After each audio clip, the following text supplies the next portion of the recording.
सरकारला आमची सातत्यानं विनंती आहे की गरज नसलेला हा शक्तीपीठ महामार्ग करू नये.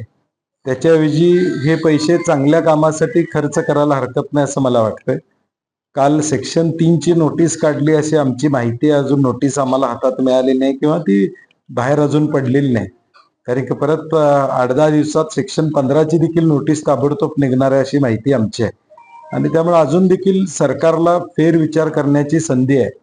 मुख्यमंत्री महोदयांना माझी विनंती आहे की 2 पावलं यामध्ये मागं आलो त्यामुळं कुठंतरी थांबावं लागलं असं न मानता लाखो शेती उद्ध्वस्त होणार आहे, हजारो शेतकऱ्यांचं आयुष्य उद्ध्वस्त होणार आहे.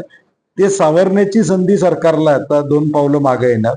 आणि मी काल म्हणलं तसं हे 1,00,000 कोटी छत्रपती शिवाजी महाराजांच्या 50 गड किल्ल्यांना 500-500 कोटी द्या. राज्यातल्या 22,000 गावांना 1-1 कोटी अंतर्गत रस्त्यासाठी द्या. गोडं तेल महागलेलं आहे, महागाई वाढलेली आहे. ती महागाई कमी करण्यासाठी एक 10-15,000 कोटी रुपये खर्च करा.